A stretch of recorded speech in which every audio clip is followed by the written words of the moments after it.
Baik, sebelum kita mendengarkan kebenaran firman Tuhan, belajar bersama, mari kita berdoa. Bapa kami dalam surga, kami mengucap syukur untuk kesempatan yang Tuhan berikan kepada setiap kami untuk belajar kebenaran firman Tuhan pada pagi hari ini. Memberkati hamba yang menyampaikan dan setiap kami mendengar, biar kami semua mengerti, memahami, bahkan melakukannya dalam kehidupan kami. Roh Kudus tuntun pimpin kami. Di dalam nama Yesus kami berdoa, haleluya, amin. Baik, salam, selamat pagi untuk kita semua. Kita masuk dalam minggu yang kedua di bulan Mei.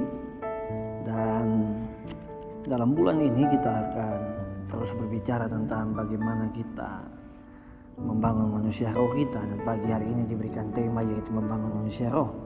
Ayat bacaan kita pagi hari ini terambil dalam 2 Korintus pasal 4 ayat 16 sampai 18 dan 2 Korintus pasal 5 ayat pertama sampai 10.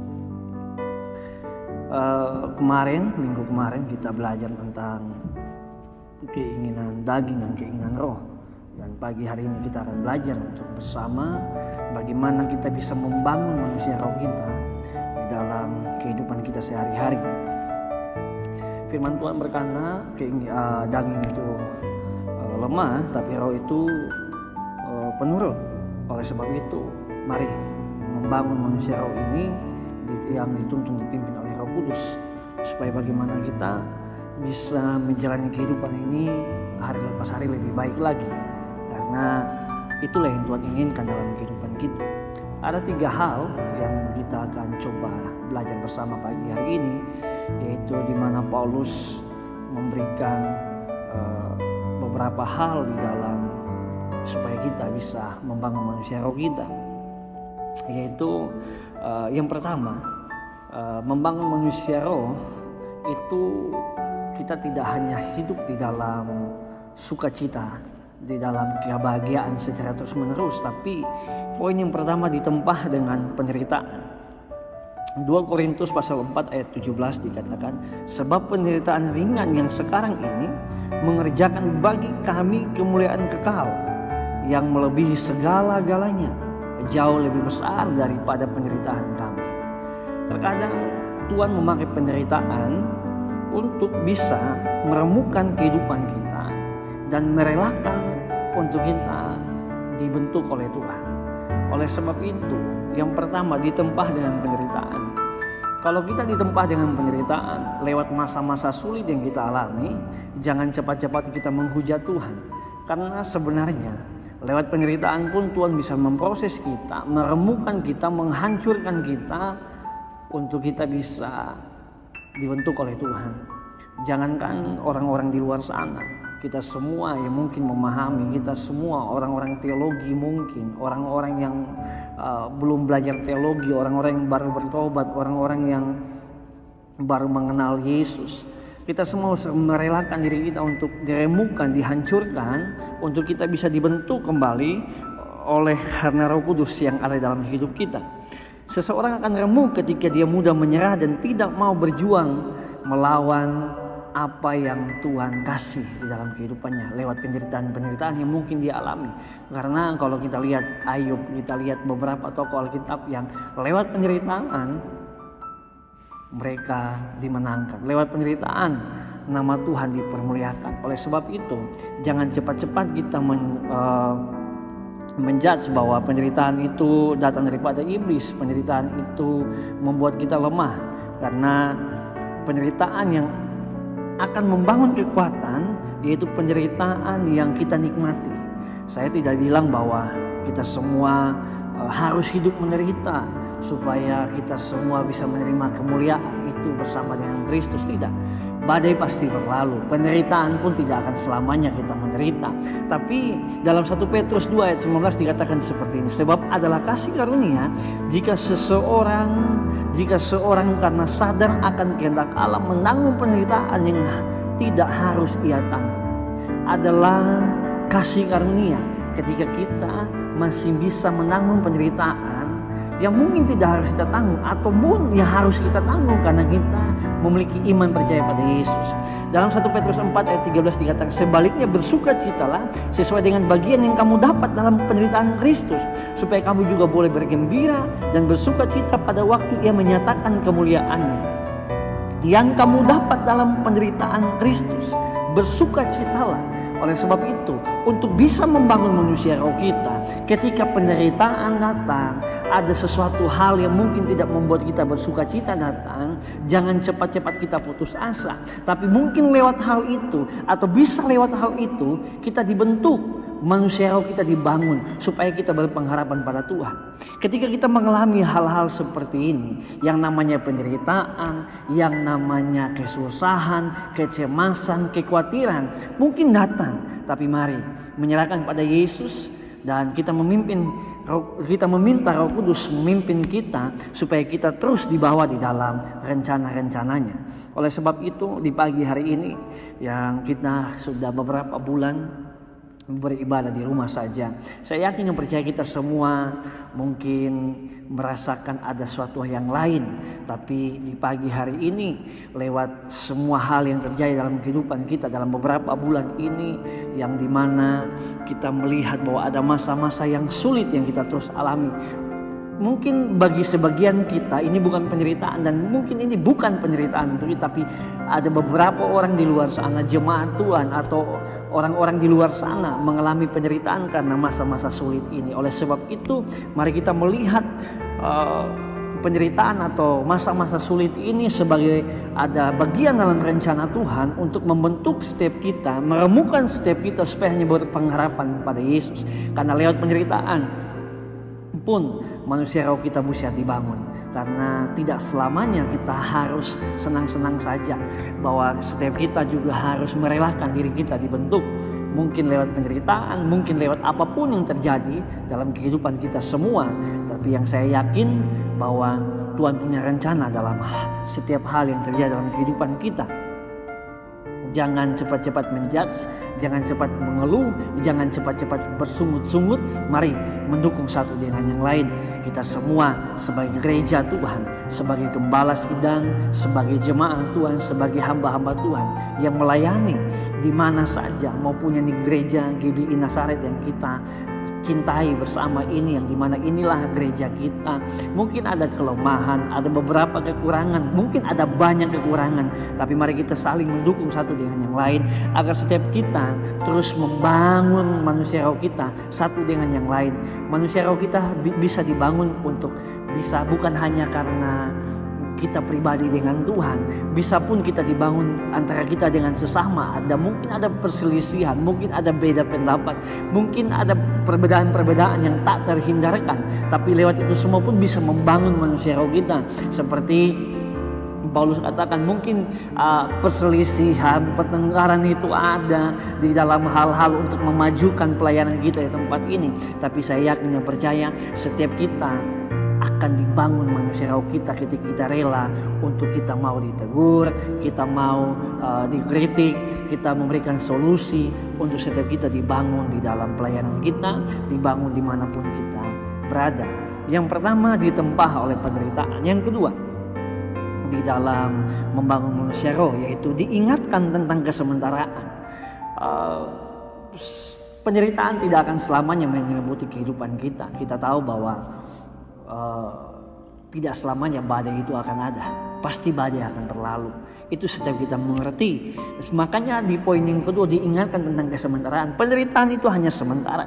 Kita diingatkan tentang kesementaraan, agar di dalam kesementaraan ini kita tidak menyiapkan waktu yang ada untuk membangun manusia roh kita.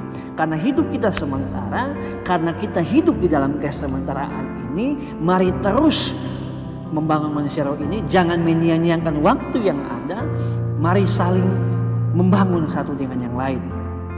Di dalam 2 Korintus pasal 5 ayat yang pertama, karena kami tahu bahwa jika kemah tempat kediaman kita di bumi ini dibongkar, Allah telah menyediakan suatu tempat kediaman di surga bagi kita, suatu tempat kediaman yang kekal, yang tidak dibuat oleh tangan manusia.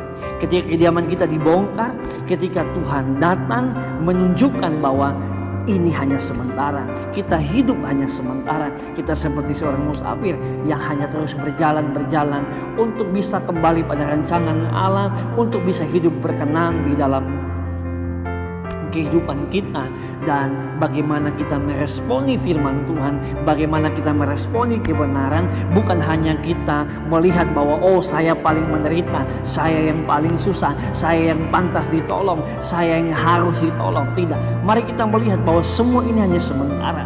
Oleh sebab itu jangan menyia-nyiakan waktu yang ada untuk setiap kita bisa terus bekerja, terus mengerjakan apa yang menjadi maunya Tuhan dalam kehidupan kita. Dalam dunia ini tidak ada yang kekal, hanya dalam Tuhan saja kita bisa bergantung. Oleh sebab itu di dalam firman dikatakan bahwa manusia hidup 70 sampai 80, lebih daripada itu hanya penderitaan. Oleh sebab itu penderitaan ini pun tidak kekal dalam kehidupan kita. Kalau kita mau saja berpengharapan pada Tuhan, kalau kita mau saja untuk terus hidup berkenan, kalau kita mau saja untuk hidup mengerjakan apa yang Tuhan mau. Yang saya tahu kita semua akan berjalan dalam tuntunan dan pimpinan Tuhan, asal kita tidak menyimpang ke kanan dan ke kiri, berjalan lurus dalam penyertaannya. Saya yakin dan percaya bahwa setiap kita akan dibawa keluar dari lembah kekelaman, dari lembah penderitaan yang mungkin kita alami. Mungkin doa-doa kita belum dijawab. Saya yakin dan percaya, bukan belum doa kita belum dijawab, tapi saya yakin dan percaya setiap bagian doa kita, setiap apa yang kita gumuli, Tuhan sedang bekerja lewat hal-hal tersebut. Oleh sebab itu, coba kita membaca di dalam Mazmur pasal 23 tentang gembala yang baik. Dikatakan bahwa Tuhan membawa kita pada air yang tenang, rumput yang hijau membaringkan kita seperti itu. Tapi di ayat-ayat kemudian dikatakan, sekalipun di dalam lembah kekelaman aku tidak takut bahaya, sebab hanya Tuhan. Oleh sebab itu mungkin kita masih hidup dalam kenyamanan kita masih hidup dalam sesuatu yang masih baik-baik saja. Tapi saya yakin dan percaya suatu saat ketika kita menghadapi lembah kekelaman, menghadapi penderitaan, kita tidak akan pernah takut, karena kita tahu Tuhan menyertai kita. Oleh sebab itu mari menyerahkan kehidupan kita, dituntun dipimpin oleh Roh Kudus, oleh gembala yang baik yang selalu menyertai kita. Gembala yang baik tidak hanya saja membawa kepada air yang tenang, tidak hanya membawa kita pada rumput yang hijau, tapi ketika kita menghadapi penderitaan, yang kita tahu Dia tidak pernah meninggalkan kita. Gadamu dan tongkatmu itulah yang menghibur aku. Ketika kita berbuat kesalahan, ketika kita menyimpang, ada hajaran Tuhan, ada teguran Tuhan yang menguatkan keimanan percaya kita bahwa Dia bukan hanya Bapa yang memanjakan kita, tapi Dia Bapa yang menegur setiap kita untuk membawa kita, untuk membangun kita di dalam manusia roh kita dari hari lepas hari. Diingatkan tentang kesementaraan. Oleh sebab itu, mari kita semua mengingat bahwa kita hanya sementara. Oleh sebab itu jangan main-main dengan waktu yang ada. Mari kita melihat semua hal yang terjadi dalam kehidupan kita, bahwa semua dalam rencana Tuhan, semua dalam rancangan Tuhan untuk membawa setiap kita di dalam manusia roh yang hari lepas hari terus menerus diperbaharui di dalam kehidupan kita. Yang ketiga, dijanjikan masa depan oleh Tuhan. Dalam 2 Korintus pasal 5 ayat yang kelima, tetapi Allah lah yang justru mempersiapkan kita untuk hal itu, dan yang mengaruniakan roh kepada kita sebagai jaminan segala sesuatu yang telah disediakan bagi kita. Yang telah disediakan bagi kita. Kita yang mana? Kita yang menderita tapi tidak bersungut-sungut. Kita yang mana? Kita yang mengingat kesementaraan ini tapi tidak menyia-nyiakan waktu yang ada. Kita yang mana? Kita yang hidup di dalam rencananya. Kita yang mana? Kita yang berpengharapan pada Tuhan. Bukan kita sebagai secara umum bahwa oh kalau kita Kristen bahkan kita akan disediakan tempat. Bukan. Orang banyak Kristen, tapi orang percaya di dalam iman yang benar. Mari pagi hari ini kita belajar bersama. Dikatakan bahwa setiap janji Tuhan adalah ya dan amin. Semua pasti akan digenapi. Dan Tuhan berjanji bahwa aku sekali-kali tidak akan membiarkan engkau, dan aku sekali-kali tidak akan meninggalkan engkau. Di dalam penderitaan, di dalam segala hal, baik maupun buruk, sukacita maupun duka cita, Tuhan tidak pernah meninggalkan kita. Seringkali kita yang meninggalkan Tuhan, tapi seringkali juga kita yang bertanya, kenapa Tuhan tidak ada? Mari, Tuhan menjanjikan masa depan untuk setiap kita yang berpengharapan, yang melakukan firman-Nya, yang hidup di dalam takut dan gentar akan Dia. Itu yang Tuhan. Pegang janji Tuhan, jangan ragukan janji Tuhan. Di dalam janji ada perintah, di dalam perintah ada janji. Oleh sebab itu, mari lakukan perintah Tuhan dan menantikan janji Tuhan. Jangan kita hanya menantikan janji tanpa melakukan perintah. Oleh sebab itu masa depan itu janji. Tapi mari kita hidup melakukan perintahnya. Supaya setiap kita tidak menjadi orang yang sia-sia di dalam keberimanan kita. Jangan jadi lemah. Jangan jadi khawatir. Jangan jadi cemas. Supaya kita bisa menerima sesuatu yang Tuhan janjikan kepada setiap kita. Ada kecemasan, ada kekhawatiran, tapi jangan hidup di dalamnya. Oleh sebab itu, marilah hidup di dalam pengharapan yang benar, supaya manusia roh kita dibangun. Mungkin kita ditempah oleh penderitaan, tapi kita diingatkan bahwa semua itu hanya sementara, dan kita diberikan janji, yaitu ada masa depan di dalam kemuliaan bersama dengan Yesus. Tapi kita harus hidup melakukan perintah-perintahnya, supaya setiap kita menjadi orang-orang yang berkenan di hadapan Tuhan. Kiranya firman Tuhan di pagi hari ini membawa setiap kita, membangun manusia roh kita, supaya kita semua sadar bahwa kita hanya berpengharapan pada Tuhan saja. Oleh sebab itu mari Bapak Mama semua jemaat Tuhan yang benar firman Tuhan pada pagi hari ini, saya mengajak setiap kita untuk setiap kita merelakan, supaya setiap kita diremukkan, setiap kita dibentuk kembali, manusia roh kita dibangun kembali, yaitu kita mau merelakan kehidupan kita, merelakan semua apa yang menjadi keinginan kita. Ya, biarlah kita hidup di dalam keinginan Tuhan, biarlah kita hidup di dalam rencananya, biarlah kita hidup di dalam melakukan apa yang Tuhan inginkan dalam kehidupan kita. Saya yakin dan percaya setiap kita tidak hanya saja menjadi bayi-bayi rohani, tapi kita menjadi dewasa rohani. Pun kalau kita masih bayi rohani, kita adalah bayi-bayi yang sehat, bukan bayi-bayi yang cacat. Minta maaf, saya katakan demikian. Mungkin ada setiap kita yang belum mengerti dengan benar, tapi mari kita mau memakan makanan yang sehat, kita mau meminum minuman yang sehat untuk membangun manusia rohani kita. Mungkin kita baru percaya, mungkin kita belum terlalu mengerti, tapi mari supaya kita semua meminta tuntunan pimpinan Roh Kudus supaya membawa kita, membangun manusia roh kita hari lepas hari di dalam kehidupan kita semua. Amin. Untuk firman Tuhan, saya mengundang kita semua supaya kita mengerti dengan benar, kita melakukan dengan benar, memahami dengan benar, supaya setiap kita tidak hanya saja menjadi pendengar firman, tapi semua kita menjadi pelaku-pelaku firman. Kiranya Roh Kudus memampukan kita. Mari kita berdoa. Bapa kami dalam sorga, terima kasih untuk firman-Mu pada pagi hari ini, membangun manusia roh. Mungkin kami diterpa oleh berbagai macam penderitaan, pergumulan kehidupan kita semua, tapi saya yakin dan percaya semua itu hanya sementara, dan kami dijanjikan suatu masa depan hidup bersama-sama dalam kemuliaan bersama dengan Tuhan. Oleh sebab itu Tuhan, ada janji Tuhan yang luar biasa, tapi ada perintah Tuhan yang harus kami lakukan. Mampukan kami semua dalam menjalani masa-masa sulit kami, dalam menjalani kehidupan yang Tuhan masih percayakan di hari-hari hidup ini ya Bapa. Terima kasih Bapa. Roh Kudus tuntun pimpin kami semua agar kami semua menjadi pelaku-pelaku firman. Demi Kristus Yesus kami berdoa mengucap syukur. Haleluya.